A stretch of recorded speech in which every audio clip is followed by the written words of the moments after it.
Just a minute.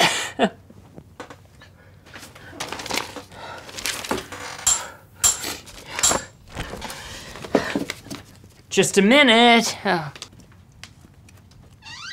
How did you... Yeah, bump key. Just give it a whack with a hammer and it opens up like a container. Is that why the lock is always broken? Yes. Bump key.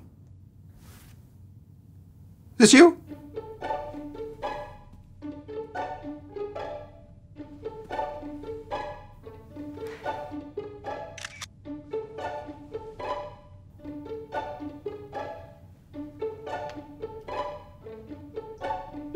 PJ Party!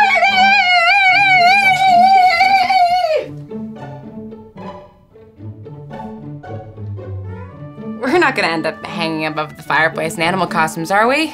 No. Of course not. There isn't enough room for all of you.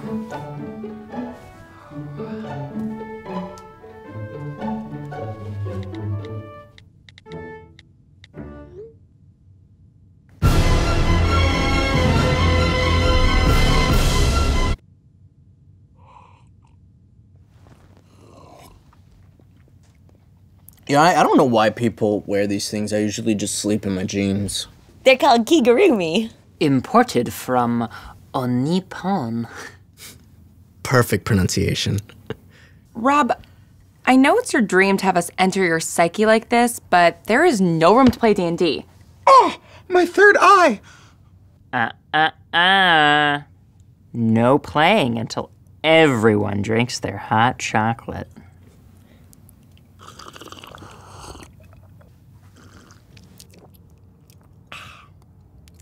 It tastes like sound. No one's worried that he put something in this? Oh, I did. Something extra special. Real coca.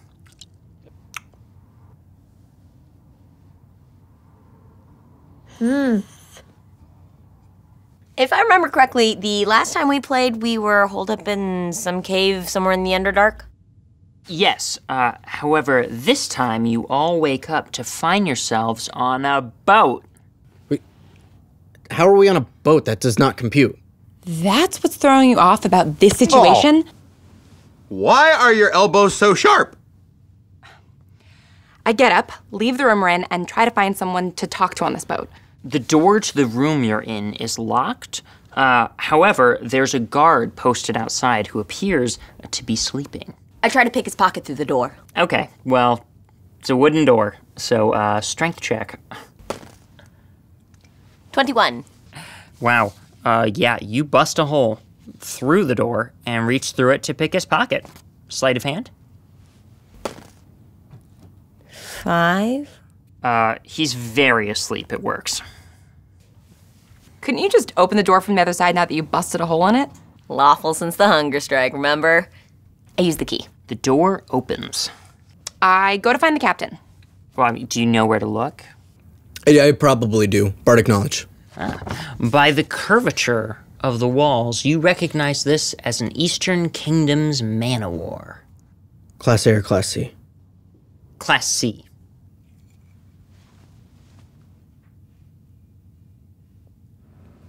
Okay, the captain's quarters is up a deck and then far to the stern. I walk loudly and proudly to the captain's quarters. Like I said, the guard is very asleep. Worryingly so. I open the door. What do we see? What do we see? What do we see? Guys, don't press him. You know how Rob does with pressure. You enter the cabin, lit by tallow candles hanging from a gently swaying chandelier. Behind a dark wood desk covered in star charts is undoubtedly the captain. His brown hair falls to his shoulders, blue eyes clear as glacial ice, and an easy hand rests on the saber at his hip. Welcome. What is your name, good sir? I'm John Le Rocantier, captain of the Polaris.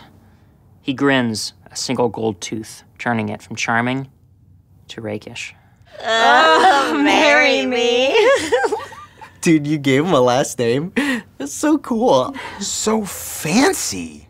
His sword is called Maelstrom and was forged by merfolk from the tooth of a blue dragon. Where did he get his ship from? From the port of Widow's Walk. He won it in a card game against a pirate king, a nymph, and the child of a dead god. What was the Pirate King's name? Salador of the war galley Riptide. His pirate base is on the Moonstone Isles through the Kraken's Maw. It's a lot of proper nouns for you. What is the ship made out of? The ship is made from dark song trees, a sung instead of cut from the forests of the Drow. What class is the captain? He's multi-classed, mostly a swashbuckler. And what else? A scion. Oh, marry me. What was the name of the sleeping guard that we pickpocketed? Polliver. And what is the condition that he suffers from that makes him sleep so much? Hypersomnia. Now, it developed in his youth. Did you write this adventure?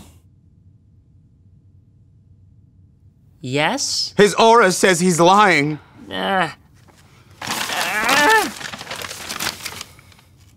This is a pre-made adventure! You ply us with hot cocoa and the sacred kigurumi so that we can play your loathsome pre-made adventure? Look away! I'm hideous! No!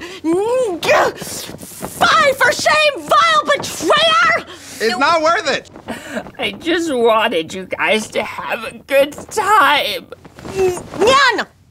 Sometimes I feel like my adventures aren't good enough.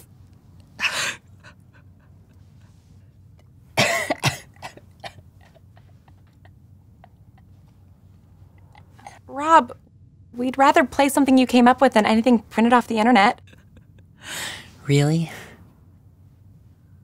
Sure. You know, I did prepare something, actually, but I was afraid you guys wouldn't like it, you know? You want to give it a try?